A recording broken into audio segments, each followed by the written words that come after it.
Hi friends, அஸ்ஸலாமு அலைக்கும். இன்றைக்கி டெலிஷியஸ் ஃபுட்ஸில் ஒரு சூப்பரான சுண்டைக்காய் பிரட்டல் எப்படி செய்கிறதுன்னு பார்த்துடலாம். இது ரசம், சாம்பார், சப்பாத்திக்கெலாம் சூப்பரான காம்பினேஷன். கண்டிப்பாக செஞ்சு பாருங்கள். ஒரு கடாய் வச்சு எண்ணெய் ஊற்றிக்கிறேன். அது காஞ்சதும் 2 வெங்காயம் குட்டி குட்டியாக கட் பண்ணி வச்சுருக்கேன். அதையும் சேர்த்து நல்லா வதக்கிக்கிறேன். அது வதங்கினோடனே சுண்டைக்காய் 2 கட் பண்ணி வச்சுருக்கேன். அதையும் சேர்த்து உப்பு சேர்த்து நல்லா வதக்கிக்கலாம். இது ஒரு 2 மினிட்ஸ் வதங்கட்டும். வதங்கினதுக்கப்புறமா மிளகாத்தூள் 1 ஸ்பூன், 1/4 ஸ்பூன் மஞ்சத்தூள் சேர்த்து அதையும் நல்லா வதக்கிக்கலாம்.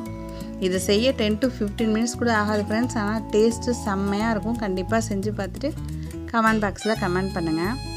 இது நல்லா வதங்கினதுக்கப்புறம் ஒரே ஒரு தக்காளி பழம் வெட்டி வச்சுருக்கேன். அதுவும் கருவேப்பிலையும் சேர்த்து ஒரு 2 மினிட்ஸ் இதுவும் வேகட்டும். மூடி வச்சு வேக வச்சிடலாம். இது வெந்ததுக்கப்புறம் தேங்காய் தூவி இறக்குனா சுண்டைக்காய் பிரட்டல் ரெடி. பிடிச்சிருந்தால் லைக் பண்ணுங்கள், ஷேர் பண்ணுங்கள், சப்ஸ்கிரைப் பண்ணுங்கள். தேங்க்ஸ் ஃபார் வாட்சிங். அஸ்ஸலாமு அலைக்கும்.